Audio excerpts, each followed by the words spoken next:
আসসালামু আলাইকুম। ভালো আছেন সবাই? পরীক্ষার কি অবস্থা হবে? আর্লি পরীক্ষা হওয়ার সুযোগ তো দেখি না।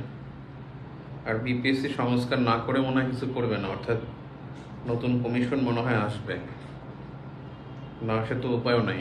এবার এই স্থবিরতা কাটবে কেমন? তবে একটা বিষয় যে, যেমন সাধারণ বীমার পরীক্ষা কিন্তু 6 তারিখ, 6 আগস্ট, 6 সেপ্টেম্বর পরীক্ষাগুলো কিন্তু হওয়ার চান্স আছে। হ্যাঁ, পরীক্ষা হওয়ার চান্স আছে এবং এখন আহ, বেশ কয়েকটা পরীক্ষার তারিখ দেখলাম, সার্কুলারও দেখলাম একটা বড়, যেমন আপনার যারা কৃষি ডিপ্লোমা করছে তাদের একটা সার্কুলার দেখলাম বড় ধরনের, 2360 জন নেবে মনে হয়, উপসহকারী কৃষি কর্মকর্তা।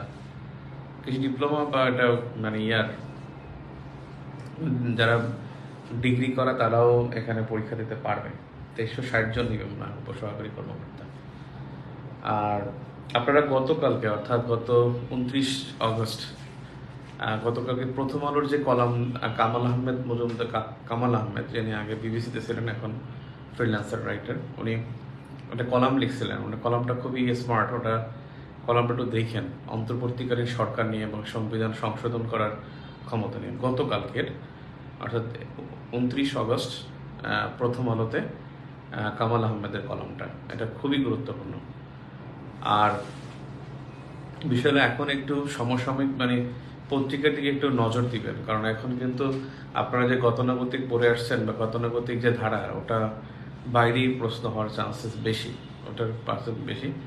আপনাদের যেমন ইন্টারন্যাশনাল ফেসিবাদ পরীক্ষা আসবে, যে হোয়াট ইজ ফেসিজম, ফেসিজমের ক্রাইটেরিয়া কি, এগুলো কিন্তু কনসেপচুয়ালে থাকবে। আর বাংলাদেশ বিষয়গুলির সবচেয়ে বিদঘুটে অধ্যায় হলো সেকেন্ড চ্যাপ্টার 2 এবং 3। কোশ্চেন মাঝে মাঝে আসে, কিন্তু খুবই নিরস, মানে খুব বিরক্তিকর পড়া। যেন আমারও আসতে খুব বিরক্ত লাগতেছে। আমি পড়তেছি, আগামাথা পাচ্ছি না, যে মানে বিশাল সিলেবাস, জনসংখ্যা, উপজাতি, উপজাতি 50টা, এতগুলো উপজাতি তো পড়াও সম্ভব না। আবার ওখানে তৃতীয় অধ্যায়ের মধ্যে যে সংস্কৃতি, যেটা হলো যেমন মহাস্থানগড়, ময়নামতি, পাহাড়পুর, এটা কোন ধাঁচের আজও বলা যায় না, এ পর্যন্ত আসছে মাত্র 2 টাইমস। সো এখানে ওটাও একটু বিরক্তিকর। আমাদের চ্যাপ্টার 4 খুব বেশি গুরুত্বপূর্ণ। চ্যাপ্টার 4 নিয়ে আমরা হয়তো আগামীকালের ক্লাসেই চ্যাপ্টার 4 পড়বো ইনশাল্লাহ। আর আপনাদের একটা পরীক্ষা দিয়েছিলাম, পরীক্ষাটা কালকে একটা পরীক্ষা আছে 4:30টায়। আর যারা পরীক্ষা ব্যাচে আছেন, আসলে 4:30টায় পরীক্ষাটা হবে। হ্যাঁ হবে। আমরা আজকে চ্যাপ্টার 2 এর মানে অল্প একটু বাকি আছে, এটা আলোচনা করবো। আর আগামীকালকে সকাল 10টায় বা 11টায় আমরা একটা ক্লাস রাখবো। 11টায় রাখি, 11টায় রাখলে ভালো হবে, যে প্রিপারেশনটা সহজ হবে। না, 10টায় রাখবো, 10টায়। তো আগামীকালকে 10টায় ক্লাস থাকবে ইনশাল্লাহ। আর রাতে 10টায় তো আসি, সকাল 10টায় একটা ক্লাস রাখবো চ্যাপ্টার 3-র জন্য। আর চ্যাপ্টার 2-তে আজকে অল্প একটু বাকি আছে, সেটা আমি আজকে দেখাচ্ছি। আর উপজাতি নিয়ে আপনাদের পড়তে বলছিলাম, যে সমাজবিজ্ঞানের 2য় এবং 3য় অধ্যায়, উপজাতিগুলো পড়েন। ওখান থেকে আসলে আমি 50টা উপজাতি পড়ে আপনাকে শেষ করতে পারবো না। শুধু পাহাড়ি উপজাতি এবং সমতলের উপজাতি, এই 2টা উপজাতি সিলেক্ট করে তারপরে পড়লে আপনার জন্য ইজিয়েস্ট হবে। তো এখন আমরা আসি যে, বাংলাদেশের জনসংখ্যা বোঝা নাকি সম্পদ, এই প্রশ্নটার বিষয়। বাংলাদেশের বাংলাদেশের জনসংখ্যা এটা বোঝা নাকি সম্পদ?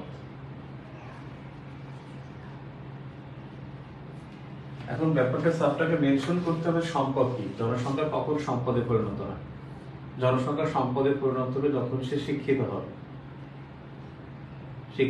এবং এটা যখন 100% বা অলমোস্ট 100% হবে, তখন একটা দেশের জনসংখ্যাকে আপনার সম্পদ হিসেবে বিবেচনা করা যাবে।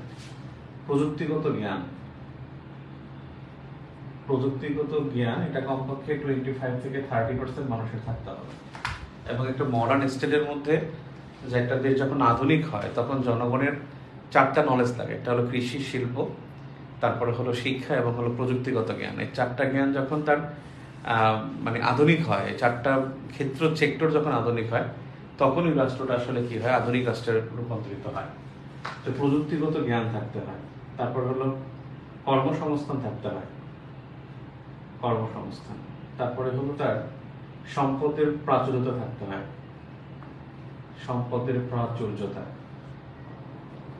সম্পদের প্রাচুর্যতা। মানব পুঁজি থাকতে হয়, মানব পুঁজি বা হিউম্যান ক্যাপিটাল। এই হিউম্যান ক্যাপিটাল আসলে এটা আমি আগের ক্লাসে দেখেছিলাম। আপনার হিউম্যান ক্যাপিটাল হলো একটা মানুষের যোগ্যতা, তারপর হলো সৃজনশীলতা, এটা থাকতে হয়। নাম্বার 6 হলো সচেতনতা। জনগণ যখন সচেতন হবে, বিশেষ করে রাজনৈতিক, অর্থনৈতিক এবং সামরিক দিক থেকে, রাজনৈতিক, অর্থনৈতিক, সামাজিক,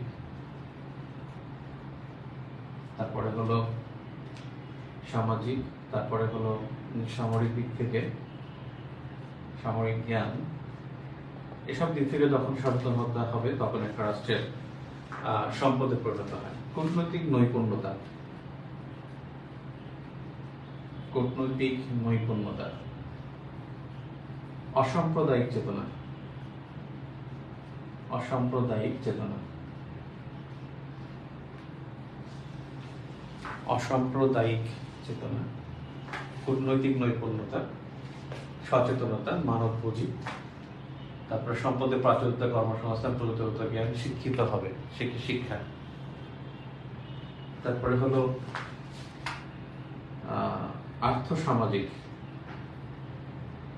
আর্থসামাজিক বৈষম্যহীনতা। বাংলাদেশের যে সমস্যাটা ছিল আর কি, বাংলাদেশের সমস্যাটা হলো যে মানে ধনী গ্রুপের একটা বৈষম্য ছিল, ধনী গরিবের। এই আর্থসামাজিক বৈষম্যহীনতা বলতে বোঝাচ্ছে যে ধনী গরিবের বৈষম্য থাকতে হবে, বৈষম্যহীন, ধনী গরিব রসিকা, ধনী গরিবের মধ্যে বৈষম্যহীন সমাজ থাকতে হবে, বৈষম্যহীন সমাজ। সামাজিক সাম্য থাকতে হবে, সামাজিক সাম্য মানে শ্রেণী বৈষম্যহীন সমাজ। এটা ধনী কমে, এটা হলো শ্রেণী বৈষম্যহীন, শ্রেণী বৈষম্য, শ্রেণী বৈষম্যহীনতা। এটা সম্পদে পরিণত হবে যখন মানুষের মধ্যে এই জ্ঞানগুলো, যখন তার মধ্যে এই জ্ঞানগুলো যখন রিভাইভ হবে তখন সে আসলে সম্পদে পরিণত হবে। এখন বাংলাদেশের জনসংখ্যার আপনার তখন লাগবে কি, জনসংখ্যার যে বৈশিষ্ট্যটা লাগবে, তখন বৈশিষ্ট্য দেখলে আপনি বুঝতে পারবেন সেটা বোঝা নাকি সম্পদ।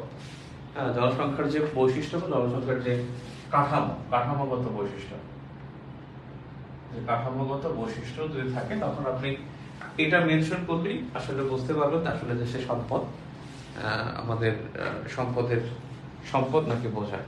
যেমন একটা হলো কারিগরি জ্ঞানের অভাব, আমাদের কারিগরি জ্ঞানের অভাব, এটা আমাদের একটা বড় ধরনের সমস্যা। এবং বাংলাদেশের যে কারিগরি জ্ঞানের মানে আমাদের যে কারিগরি প্রতিষ্ঠান, সেটা কিন্তু জোর দেওয়া হয়েছে লাস্ট কয়েক বছর, এর আগে কিন্তু এটা ছিল না। কারিগরি যে বিষয় ভোকেশনাল স্কুল পর্যন্ত এবং কলেজ পর্যন্ত ছিল। এখন যেমন টিটিসি হচ্ছে, যে ওই যে টেকনিক্যাল ট্রেনিং কলেজ, এগুলো কিন্তু এখন আর মানে আগে ছিল না এতটা। তবে কারিগরি জ্ঞানের অভাব সেটা লিখতে হবে, যে এখানে প্রচুর মানে এটার অভাব বলতে যে মানে অপ্রতুল সুযোগ, এখানে সুযোগটা অপ্রতুল। তারপরে হলো যে নিরক্ষরতা। আমাদের বাংলাদেশের জনগণের মধ্যে 25% কিন্তু এখনো নিরক্ষর, অর্থাৎ 4 ভাগের 1 ভাগ কিন্তু এখনো কি তারা নিরক্ষর। জনগণের মধ্যে প্রতি 4 জনের মধ্যে 1 জন নিরক্ষর পাওয়া যাচ্ছে। এটা একটা বড় সমস্যা। তাহলে নিরক্ষরতা, এটা আমাদের জনসংখ্যার একটা বড় বৈশিষ্ট্য। এরপর হলো বেকারত্ব, এটা আমাদের একটা বড় সমস্যা। বেকারত্ব যেটা দেখছি যে আমরা আজকে কর্মক্ষম যে তরুণদের মধ্যে মানে যেটা দেখলাম আজকে যে 27,80,000 এত লাখ বেকার। এটা এই যে গত আজকের পত্রিকা আসছে 2024 বিবিএস 2024 বলছে 27,80,000 বেকার বর্তমানে বাংলাদেশে আছে। এই বেকারত্বের একটা তরুণদের মধ্যে তরুণ বেকারত্ব, এটা কিন্তু একটা বিগ থ্রেট। হ্যাঁ, তরুণ বেকারত্বের মধ্যে বেকারত্ব বেশি। তারপরে কর্মসংস্থান সৃষ্টিতে চ্যালেঞ্জ। এখন আমাদের কিন্তু কর্মসংস্থানে কি আছে, কর্মসংস্থানে সৃষ্টিতে ঘাটতি রয়েছে। কর্মসংস্থান সৃষ্টিতে কোনো এবং পরিকল্পনার অভাব আছে। একটা বিষয় এখানে পরিকল্পনার অভাব, পরিকল্পনার অভাব। তারপর হলো প্রযুক্তিগত জ্ঞান, প্রযুক্তিগত জ্ঞানের অভাব। জনগণের মধ্যে প্রযুক্তিগত জ্ঞানের অভাব, যে বর্তমানে চতুর্থ শিল্প বিপ্লব চলতেছে, অর্থাৎ ফোর্থ ইন্ডাস্ট্রিয়াল রেভলিউশন। এই ফোর্থ ইন্ডাস্ট্রিয়াল রেভলিউশনে যেখানে মানুষের এই রেভলিউশনে দেখা গেছে যে প্রযুক্তির উপরে ডিপেন্ডেন্সি বাড়াতে হবে, এবং প্রযুক্তিগত জ্ঞানের প্রযুক্তিগত জ্ঞানের একটা বিষয় হলো যে প্রযুক্তিগত সীমাবদ্ধতার মধ্যে আমাদের প্রযুক্তিগত সক্ষমতা কিন্তু আমরা বিশ্বের মধ্যে একটা 37তম আমরা, অর্থাৎ বিশ্বের যে প্রযুক্তি সক্ষমতা সেখানে বিশ্বের মধ্যে যে দেশগুলো আছে তার মধ্যে আমরা 37তম। তারপরে এটা আমরা ঢের পিছিয়ে আছে, যেখানে আমরা জনসংখ্যায় আমরা পৃথিবীর 8ম বৃহত্তর জনসংখ্যা, 5ম বৃহত্তর হলো রপ্তানি বাজারের দেশ, এই রপ্তানি বাজারের দেশ হলো আমরা 5ম, এবং 8ম বৃহত্তম জনবহুল দেশ, 5ম বৃহত্তর বাজার বলা হয় যেখানে অনির্ভরশীল জনগোষ্ঠী বেশি থাকে।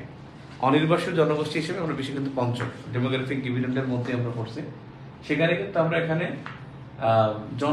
ঘনত্বে কিন্তু 6ম, বাজারে 5ম, জনসংখ্যায় 8ম, আর ঘনত্বে 6ম।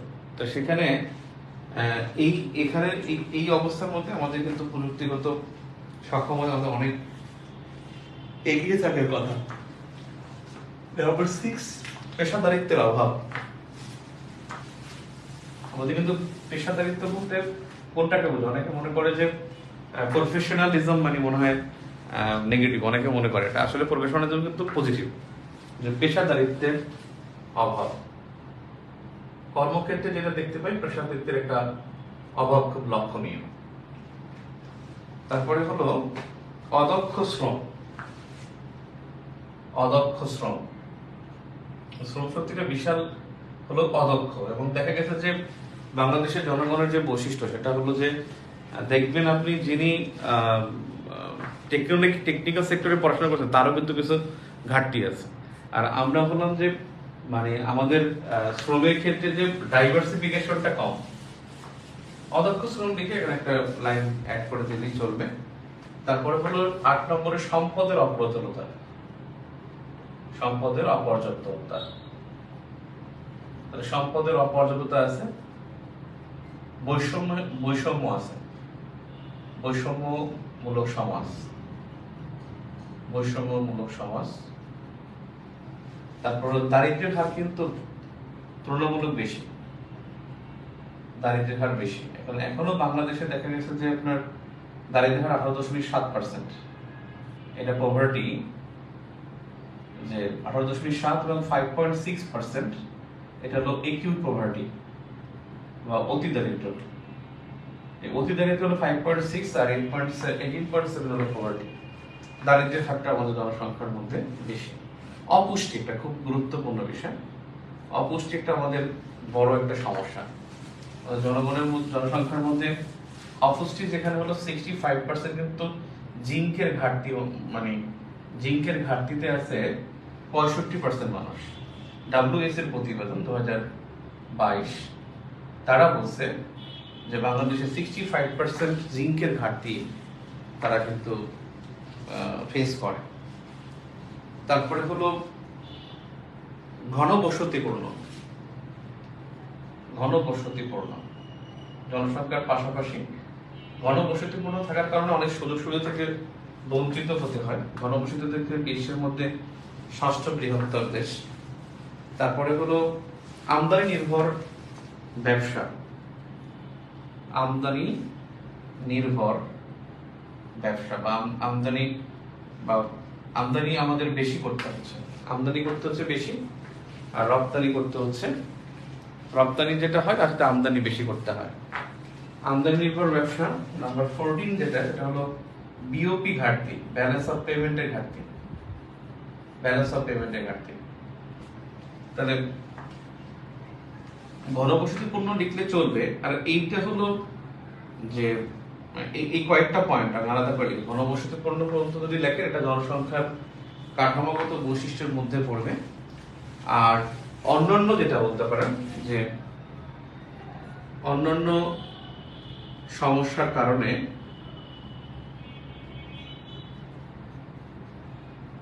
সুযোগ কমছে, জনগণের সুযোগ কমছে কারণে জনগণের অংশগ্রহণের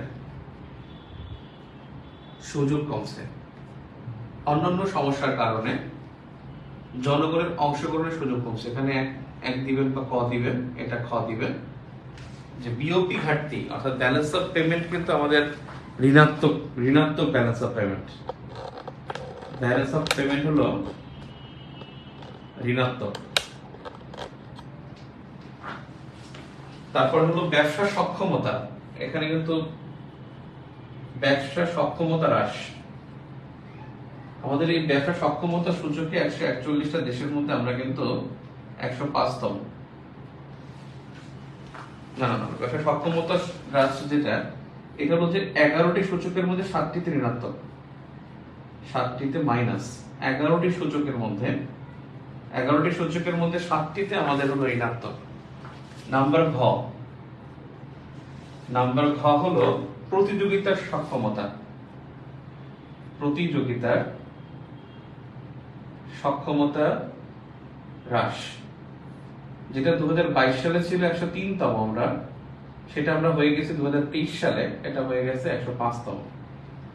তার মানে আমাদের এই প্রতিযোগিতা সক্ষমতা, যেটা বিশ্বের মধ্যে 141টা দেশের মধ্যে 105তম, 141টি দেশের মধ্যে বাংলাদেশ 2023 সালে প্রতিযোগিতা সক্ষমতা হলো 105তম। তার মানে এগুলোর কারণে কিন্তু জনগণের পার্টিসিপেশনটা কমবে, যে কারণে আসলে বাংলাদেশের জনসংখ্যাকে একত্রে বোঝা বলা যেতে পারে, বোঝা বলা যায়। এখন যদি বলা হয় যে এই জনসংখ্যার বোঝাকে সম্পদে পরিণত করার জন্য করণীয় কি, সম্পদে পরিণত করতে করণীয় কি, এখানে এই পয়েন্টগুলো ধরে খালি পজিটিভ গুলো লিখবেন, যে পেশাদারিত্ব অর্জন করতে হবে, দক্ষ শ্রমিক তৈরি করতে হবে, সম্পদের লেখা দরকার নেই।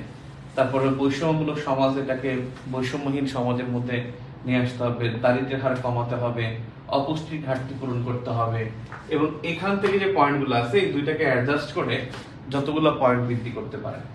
এখানে বলে যে শিক্ষার হার বাড়াতে হবে, নিরক্ষরতা দূর করতে হবে, প্রযুক্তিগত জ্ঞান বাড়াতে হবে, কর্মসংস্থান সৃষ্টি করতে হবে, মানব পুঁজি যেটা, এটাকে কাজে লাগাতে হবে, এই মানব পুঁজিকে কাজে লাগাতে হবে, এবং এটার একটা পরিকল্পনা থাকতে হবে। তারপরে হলো সচেতনতা সৃষ্টি করতে হবে, কূটনৈতিক নৈপুণ্যতা অর্জন করতে হবে। তারপরে অসাম্প্রদায়িক চেতনার অভাব পেতে হবে। অসাম্প্রদায়িক চেতনার অভাব, অসাম্প্রদায়িক চেতনা হবে কি, যে অসাম্প্রদায়িক চেতনা হলো সম্পদের জনসংখ্যার সম্পদের জন্য অসাম্প্রদায়িক চেতনাকে বিশ্বাস করতে হবে। তারপর হলো আর্থসামাজিক বৈষম্যহীন সমাজ তৈরি করতে হবে। এইটা এবং এইটার সাথে অ্যাডজাস্ট করে লিখতে পারবেন।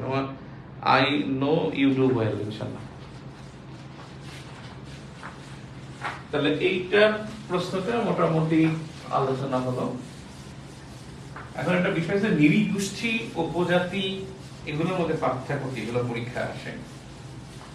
নরগোষ্ঠী আর নৃগোষ্ঠী কিন্তু একই কথা। অনেক সময় নরগোষ্ঠী লেখা থাকে, অনেক সময় নৃগোষ্ঠী লেখা থাকে।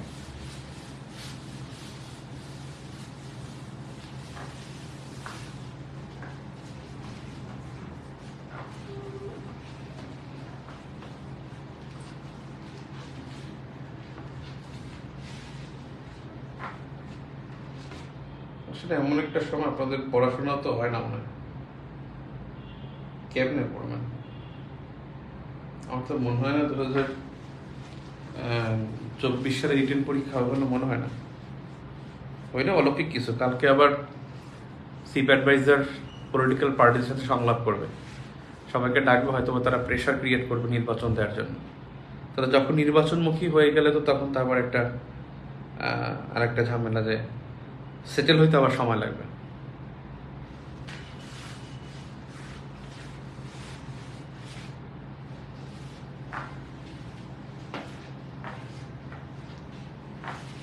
দেখেন এখানে একটা বিষয় আছে যে নৃগোষ্ঠী। নৃগোষ্ঠী, এটাকে বলা হয় রেস। তারপর একটা আছে ক্ষুদ্র নৃগোষ্ঠী, ক্ষুদ্র নৃগোষ্ঠী, এটা যেটাকে বলা হয় এথনিক, এথনিক কমিউনিটিস বা এটা। আর একটা হলো আপনার জাতি, এটা হলো নেশন। আর একটা হলো উপজাতি, যেটা হলো ট্রাইব। আর একটা হলো আদিবাসী, এটা হলো ইন্ডিজেনাস।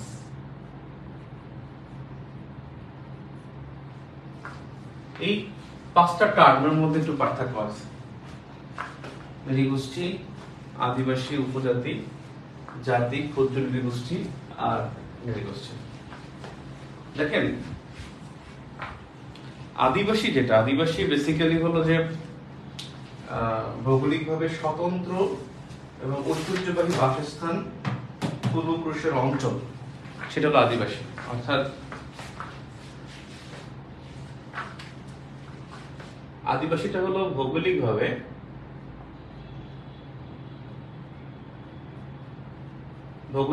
স্বতন্ত্র,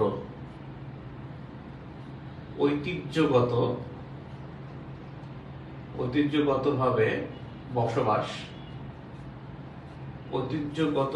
বসবাস এবং পূর্বপুরুষের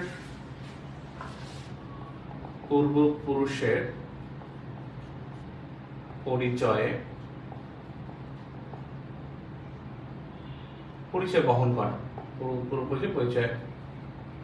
বহনকারী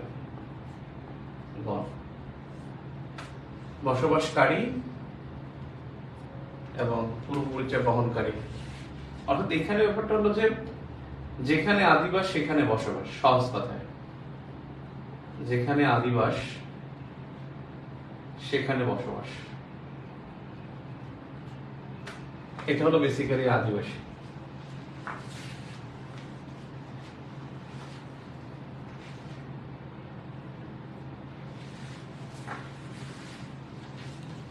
উপজাতি হলো এমন একটি জনগোষ্ঠীকে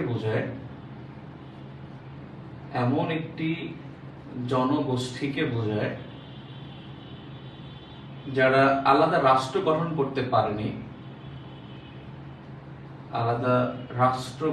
করতে পারেনি, কিন্তু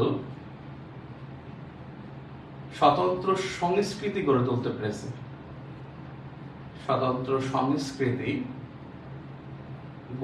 পেরেছে। অনেক সময় তাদের আদিবাস ভিন্ন জায়গায় থাকে। অনেক সময় দেখা যায় তাদের আদিবাস অন্য জায়গায়, কিন্তু বসবাস করতেছে একটা সার্টেন এরিয়ায়। একটা এরিয়ায় তারা বসবাস করে, কিন্তু তাদের আদিবাস অন্য জায়গায় ছিল।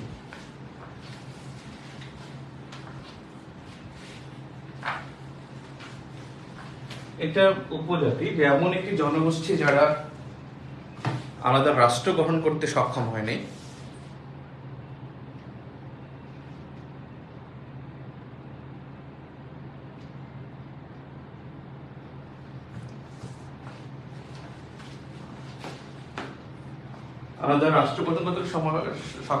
কিন্তু আলাদা সংস্কৃতি গঠন করতে পেরেছে।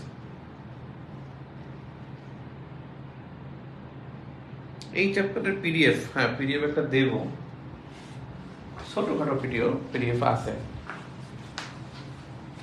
এটা দেব ইনশাআল্লাহ, কালকে সকালের মধ্যে দিয়ে দেবো।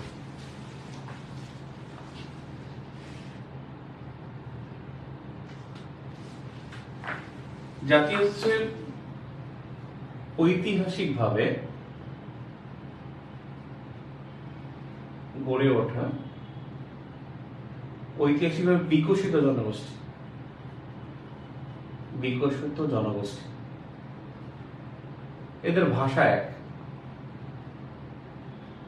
এদের বংশ এক, এদের গড়ন এক। গড়ন বলতে মানে মানে যেটা যে নৃগোষ্ঠী যেটা আছে, যেমন আমরা 4টা নৃগোষ্ঠীর কথা জানি। একটা হলো নিগ্রোয়েড, একটা হলো ককেশয়েড, একটা হলো মঙ্গলের, একটা অস্ট্রেলায়েড। আচ্ছা দেখাবো নৃগোষ্ঠীর মধ্যে, এটা দেখাবো না। এদের ভাষা এক, বংশ এক, তারপরে অর্থনৈতিক জীবন মান এক,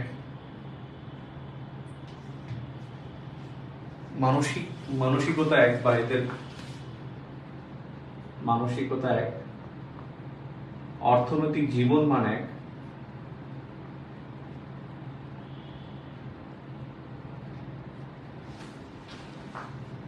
ক্ষুদ্র নৃগোষ্ঠী বেসিক্যালি নৃগোষ্ঠীর মধ্যে যারা সংখ্যায় ক্ষুদ্র, মানে যে বসবাস সংখ্যায় ক্ষুদ্র। আমরা কিন্তু নৃগোষ্ঠী, বাঙালি যারা আছে তারাও কিন্তু নৃগোষ্ঠী। নৃ শব্দের অর্থ মানুষ, নৃ শব্দের অর্থ হলো মানুষ। আর এদের মধ্যে যারা ক্ষুদ্র তারা হলো ক্ষুদ্র নৃগোষ্ঠী। এদের মধ্যে যারা ক্ষুদ্র তারা হলো ক্ষুদ্র নৃগোষ্ঠী। নৃগোষ্ঠী হলো বেসিক্যালি দৈহিক বৈশিষ্ট্যের ভিত্তিতে সৃষ্ট মানব জাতির উপবিভাগ। অর্থাৎ এটা হলো দৈহিক বৈশিষ্ট্যের ভিত্তিতে সৃষ্ট মানব জাতির উপবিভাগ। মানব জাতির উপবিভাগ, দৈহিক বৈশিষ্ট্যের ভিত্তিতে সৃষ্ট মানব জাতির উপবিভাগ। এরা মানে ইউকে বলছে যে, ওরা বলছে, অর্থাৎ ব্রিটিশরা বলছে যে সাংস্কৃতিক গোষ্ঠীকে বোঝাতে, বিশেষ সাংস্কৃতিক গোষ্ঠীকে বোঝাতে নৃগোষ্ঠী ব্যবহৃত হয়।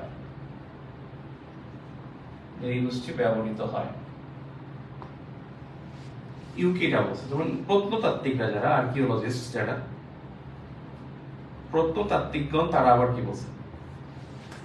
প্রত্নতাত্ত্বিকগণ বলছেন যে কোন বিশেষ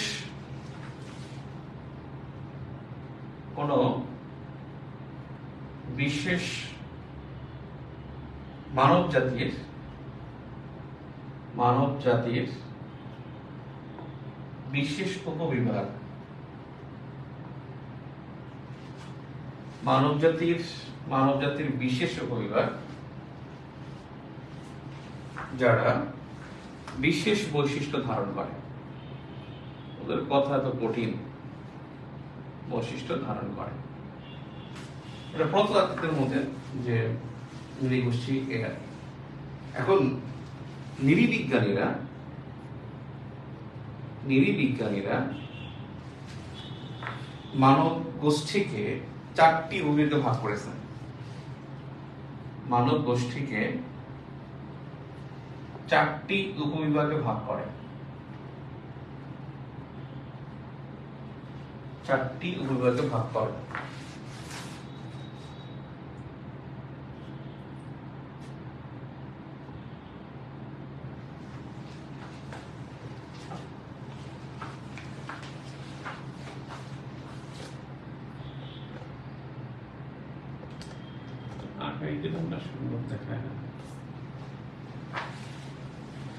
নাম্বার 1, ককেশয়েড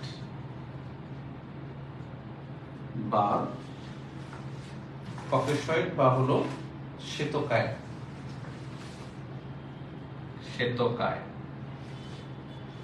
নিগ্রোয়েড বা কৃষ্ণকায়।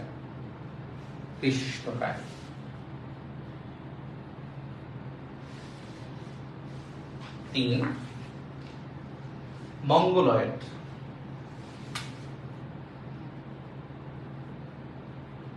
বা বাদামি। বাদামি জাতি তো। 4, অস্ট্রালয়েড।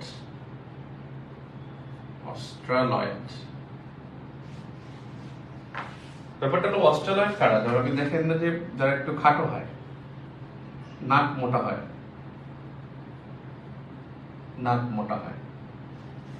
মানে চ্যাপ্টার শরীর হয়, সাধারণত চ্যাপ্টার। বেসিক্যালি এটা হলো যে আপনার দেখবেন থাইল্যান্ড, তারপরে চাইনিজ, তারপরে ইন্দোনেশিয়া, ফিলিপাইন, তারপর মালয়েশিয়া এর অন্তর্ভুক্ত, অস্ট্রেলিয়া। এরা মঙ্গোলয়েড হলো বাদামি, এরা হলো বেসিক্যালি আমরা যারা মানে উপমহাদেশের যারা, মধ্যপ্রাচ্যের যারা, এরা সাধারণত হলো মঙ্গোলয়েড হয়। নিগ্রোয়েড এটা তো আফ্রিকান, যারা কালো প্রকৃতির, যারা আফ্রিকান কালো এবং যারা মানে গড়ন মানে মোটা গড়ন এবং লম্বা। অক্ষেতকা এরা হলো বেসিক্যালি তাদের চুল থাকে হলো বাদামেরিয়া, লাল চুল থাকে, নীলাভ চোখ থাকে, এদের নীলাভ চোখ, লাল চুল। চুল ব্ল্যাক শুধুমাত্র আমাদেরই, মঙ্গোলয়েড যারা তাদের চুলটাই ব্ল্যাক থাকে। আর এরা হলো শ্বেতকায় মানে শ্বেতাঙ্গ যারা। এই 4 ধরনের নৃবিজ্ঞানীরা মানব গোষ্ঠীকে 4টে ভাগে ভাগ করছে। আপনাদের যে কাজটা থাকবে উপজাতি সম্পর্কে আপনারা পড়বেন, হ্যাঁ উপজাতি একটু ভাগ করবেন। সমাজবিজ্ঞান তৃতীয় অধ্যায় থেকে, সরি হ্যাঁ তৃতীয় চতুর্থ, আমি আপনাদের আগে ক্লাসে বলছিলাম, সমাজবিজ্ঞান বইতে আছে 2য় পত্র। উপজাতির মধ্যে আপনি পাহাড়ি জনগোষ্ঠীর একটা সমতল, এই দুইটা আলাদা করে পড়লেই চলবে, কারণ সাধারণত সমতল এবং পাহাড়ি এভাবেই পরীক্ষা আসে সাধারণত। যদি বড় প্রশ্ন হয়, ছোট প্রশ্ন দিলে আপনি ওই যে পিডিতে যেরকম পড়ছেন ওরকম লিখতে পারবেন 5 নম্বরে যদি কোশ্চেন হয়। আর যদি 10, 15, 20 হয় তখন তো আপনার ওইরকম পাহাড়ি সমতলের উপরে লিখতে হবে। সো আগামীকালকের ক্লাস ইনশাল্লাহ 10টায় 10 AM ইনশাল্লাহ 10টায় ক্লাস হবে। আগামীকালকে ক্লাস হবে চ্যাপ্টার 3 এর উপরে, 3rd চ্যাপ্টার। বেশি পড়া নেই ওখানে, একেবারেই কম, আর খুবই কম আসে 3rd চ্যাপ্টার থেকে প্রশ্ন। ঠিক আছে।